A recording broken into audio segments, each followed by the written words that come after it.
2027 के विधानसभा चुनाव नजदीक है। अखिलेश यादव रात भर जागकर एक लिस्ट तैयार करवा रहे हैं जिसमें हर नेता का फोटो, फोन नंबर और पार्टी दफ्तर में हाथ मिलाने की गिनती दर्ज है। उसी दिन लखनऊ में मोहन भागवत एक साधारण से मंच पर खड़े होकर कह देते हैं, कानून मानना पड़ेगा, गलत है तो बदलेगा भी। दोनों बातों ने यूपी की सियासत को बदल करके रख दिया है और ऐसे में सवाल उठता है कि क्या अखिलेश सच में चापलूसों की कमर तोड़ रहे हैं या पार्टी के अंदर कुछ और मच रहा है।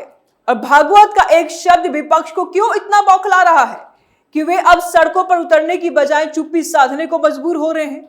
आज वो तस्वीर आपके सामने रखेंगे जो मुख्य धारा के मीडिया ने अभी तक छिपा रखी है।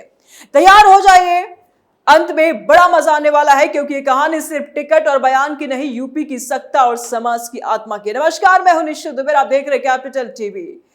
यूपी की राजनीति में बहुत ही उथल पुथल मचा हुआ है। एक एक करके सारे चिट्ठे खोलेंगे। अखिलेश की खुली खुफिया फाइल।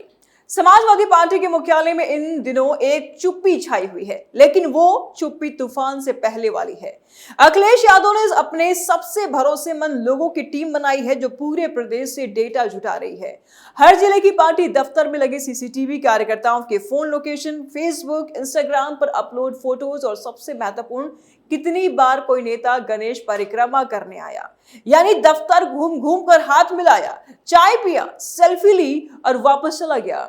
इस डेटाबेस के नाम दर्ज है उन नेताओं के जो साल में 50 बार लखनऊ आते हैं लेकिन अपने विधानसभा क्षेत्र में एक भी बूथ समिति की बैठक नहीं बुलाते। रणनीति साफ है, 2027 में टिकट सिर्फ उनको मिलेंगे जिनके जूते की मिट्टी अभी भी गांव की सड़कों पर लगी है। जो सिर्फ ऑफिस पॉलिटिक्स करते हैं उन्हें किसी भी हाल में टिकट नहीं देने वाले। अखिलेश जानते हैं कि 2022 में कई सीटें इसलिए हारी क्योंकि टिकट चापलूसों को मिला। जो मैदान में उतरते हैं वो गायब हो जाते हैं। अब वो गलती दोहराना नहीं चाहते हैं और इस लिस्ट के झटके से सबसे पहले उन नेताओं के चेहरे उतरेंगे जो परिवारवाद की छत्र छाया में पले बढ़े लेकिन जमीनी संघर्ष कभी नहीं किया। नाम ना लिया जाए तो भी समझ लीजिए, वो सारे सीनियर लीडर्स जिनके नाम पर यादव वोट तो कटता है लेकिन पिछड़े और दलित वोटर्स अब उनसे उब चुके हैं। इसका इफेक्ट जबरदस्त होने वाला है। पार्टी में पहली बार सबका साथ की बजाय सबके काम का मंत्र चलेगा। जो कार्यकर्ता रात दिन बूथ पर खड़े रहते हैं, पर्चे बांटते हैं, बारिश में भी जनसंपर्क करते हैं, उन्हें अब मौका मिलेगा। युवा चेहरों की नई फौज तैयार हो रही है, ज्यादातर गैर परिवार वाले लेकिन जमीनी पकड़ रखने वाले। समीकरण बिगाड़ेंगे जरूर। यादव मुस्लिम कोर अब अकेला नहीं चलेगा। पीडीएफ फार्मूला को असली जमीनी आधार मिलेगा क्योंकि टिकट उनको मिलेगा जो वाकई पिछड़ों दलितों के बीच काम करते हैं, न कि सिर्फ स्टेज पर नारा लगाते हैं। अब मौका मिलेगा उन छोटे छोटे जिला स्तर के नेताओं को जो अब तक दफ्तर के चक्कर काटने वालों के आगे दबे रहते थे। नतीजा साफ है, पार्टी को फायदा ज्यादा, नुकसान कम। हाँ, कुछ बड़े चेहरे नाराज हो सकते हैं तो बाहर हो जाएंगे, लेकिन 2027 में वोटर चेहरे नहीं काम देखता है। अगर ये रणनीति सफल हुई तो सपा की संगठनात्मक ताकत 2012 स्तर की हो सकती है, लेकिन अगर अंदरूनी विद्रोह हुआ तो कुछ सीटों पर वोट कट भी सकता है। फिर भी यह कदम अखिलेश को कमांडर से संगठक बनाने वाला साबित होगा। भागवत ने फेरा विपक्ष की साजिश पर पानी। ठीक उसी दिन जब अखिलेश अपने लिस्ट पर काम कर रहे थे, लखनऊ के निराला नगर के सरस्वती शिशु मंदिर में मोहन भागवत सामाजिक सद्भाव बैठक को संबोधित कर रहे थे। यूजीसी के नए नियम यूकेटी रेगुलेशन 2026 पर सवाल आया तो उन्होंने वो कह दिया जिसने पूरा विपक्ष हिल गया। जो कानून है उसे मानना ही पड़ेगा, अगर कानून गलत है तो वो बदलेगा भी। बस इतना भर कहा और सवर्ण समाज की नाराजगी शांत करने के साथ विपक्ष की सारी चाल उधेड़ दी। यह बयान इसलिए ताकतवर है क्योंकि यूजीसी का नया नियम उच्च शिक्षा में जातिगत भेदभाव रोकने के नाम पर लाया गया है। इक्वल अपॉर्चुनिटी सेंटर, 24 घंटे हेल्पलाइन, प्रिंसिपल की जवाबदेही, सामान्य वर्ग इसे अपने खिलाफ मान रहा था। सोशल मीडिया पर घमासान मचा हुआ था। विपक्ष अब खासकर पे सपा और कांग्रेस इसे मुद्दा बना करके सवर्ण वर्सेस पिछड़ा का नया खेल खेलने की तैयारी कर रहा था।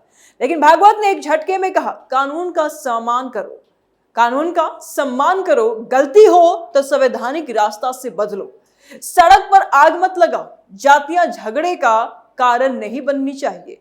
हम सब भारत माता की संतान हैं। भागवत के बयान से विपक्ष बौखलाया। विपक्ष पिछले कई महीनों से यूजीसी को लेकर सवर्ण समाज को भड़का रहा था। उनका प्लान साफ था, सवर्ण नाराजगी को हवा देकर हिंदू समाज को दो हिस्सों में बांट दो, फिर कह दो कि आरएसएस बीजेपी सवर्ण विरोधी है। लेकिन भागवत ने सीधा तमाचा मारा। उन्होंने कहा कि जाति अब काम के आधार पर नहीं रहनी चाहिए, दीवारें टूट रही हैं। अपनापन रखो। एक तरफ अखिलेश अपने पार्टी में फील्ड वर्सेस ऑफिस का अंतर साफ कर रहे हैं, दूसरी तरफ भागवत पूरे समाज में जाति वर्सेस एकता का अंतर साफ कर रहे हैं। भागवत और सीएम योगी की मुलाकात ने विपक्ष की नींद उड़ा ली है। लखनऊ प्रवास के दौरान भागवत का पूरा फोकस सामाजिक सद्भाव, हिंदू एकता और संवैधानिक रास्ते पर था। उन्होंने यहां तक कहा कि भारतीय मुसलमान भी हिंदू है, घर वापसी में तेजी होनी चाहिए, हिंदू परिवारों को कम से कम 3 बच्चे होने चाहिए। ये सब मिलाकर एक बड़ा मैसेज था, विकास करो, बंटवारा मत करो। आरक्षण पर खतरा पर मंडराया खतरा। विपक्ष इस बयान पर चिल्ला रहा है कि भागवत ने सरकार के लाइन पर बयान दिया, लेकिन असल में उन्हें पता है कि यह बयान उनके जातिवादी एजेंडे पर पानी फेर रहा है। अब अगर सवर्ण समाज शांत हो गया तो विपक्ष का आरक्षण खतरे में है, ये वाला नैरेटिव फेल हो जाएगा।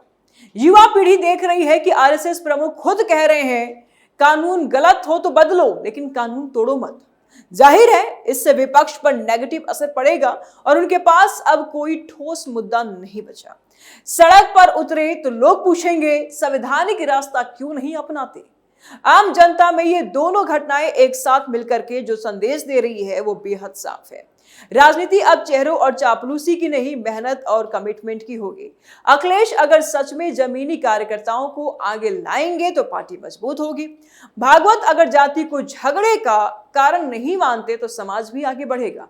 यूपी का वोटर 2027 में पूछेगा तुमने क्या किया, कितना किया, कहां किया, ना कि तुम कौन हो और कितनी बार दफ्तर आए, ये कभी नहीं पूछेगा। बिहार चुनाव से क्यों डरे अखिलेश? सवाल यह नहीं है कि बिहार में क्या हुआ और क्यों डर रहे अखिलेश, सवाल यह है कि अखिलेश यादव इससे क्या सीख रहे हैं। डर क्यों लग रहा है इनको? क्योंकि 2027 में उत्तर प्रदेश में ठीक वैसी ही लड़ाई है, पीडीए वर्सेस एनडीए। अगर अखिलेश बिहार की हार को सिर्फ वोटर लिस्ट का षड्यंत्र मानकर आगे बढ़े तो 2027 उनका इंतजार नहीं करेगा, उनका अंत इंतजार कर रहा है। लेकिन अगर वो सही सबक ले ले तो सपा की वो गणेश परिक्रमा वाली लिस्ट असली हथियार बन सकती है।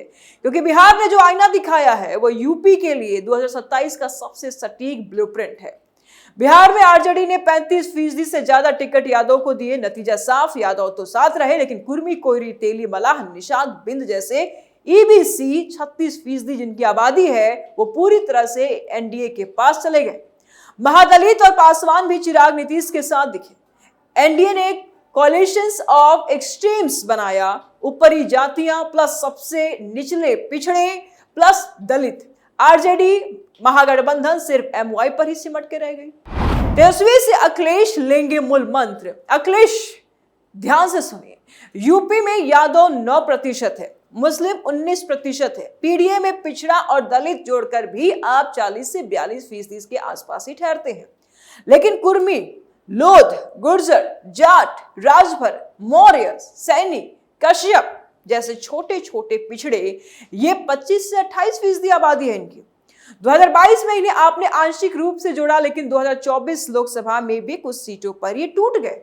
बिहार से सीख लीजिए, अगर आप इन ईबीसी को सिर्फ नारा देकर के छोड़ देंगे तो बीजेपी जेडीयू जैसा गठबंधन इन्हें स्थानीय उम्मीदवार देकर के ले जाएगा। आप देखते रह जाएंगे। महिलाओं को सिर्फ वोटर मत समझिए, उन्हें अपना वोट बैंक बनाओ, क्योंकि बिहार में एनडीए की सबसे बड़ी जीत महिलाओं ने दिलाई है। नीतीश के पुराने स्कीम्स प्लस मोदी का विकास नैरेटिव प्लस महिलाओं के लिए 10,000 रुपए वाली चर्चा, महिलाएं भारी पड़ी है। ईबीसी और दलित महिलाएं खास तौर पर। आरजेडी का जंगल राज वाला पुराना खौफ भी जिंदा है। यूपी में अखिलेश अपने 2022 में महिलाओं को लुभाने की कोशिश की, लेकिन 2027 तक बीजेपी ने लाडली बहन, कन्या सुमंगला जैसे स्कीम्स और सुरक्षा का नैरेटिव मजबूत कर दिया है। बिहार ये चीख चीख कर सिखाता है, बता रहा है कि महिलाओं को सिर्फ सम्मान का नारा मत दो, उन्हें आर्थिक स्वावलंबन और सुरक्षा का ठोस वादा दो।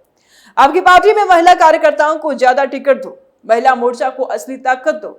अगर आपकी गणेश परिक्रमा लिस्ट में महिला कार्यकर्ताओं की एंट्री कम है तो अभी सुधारो, क्योंकि बिहार में महिलाओं ने साबित कर दिया है जब विकास और सम्मान साथ आए तो जाति पीछे छूट जाती है। और बड़ा सबक, गठबंधन में हिस्सेदारी बांटो, खुद मत हजम कर लो। बिहार में गठबंधन में कांग्रेस को 70+ सीटें दी, लेकिन वो 6 पर सिमट गई।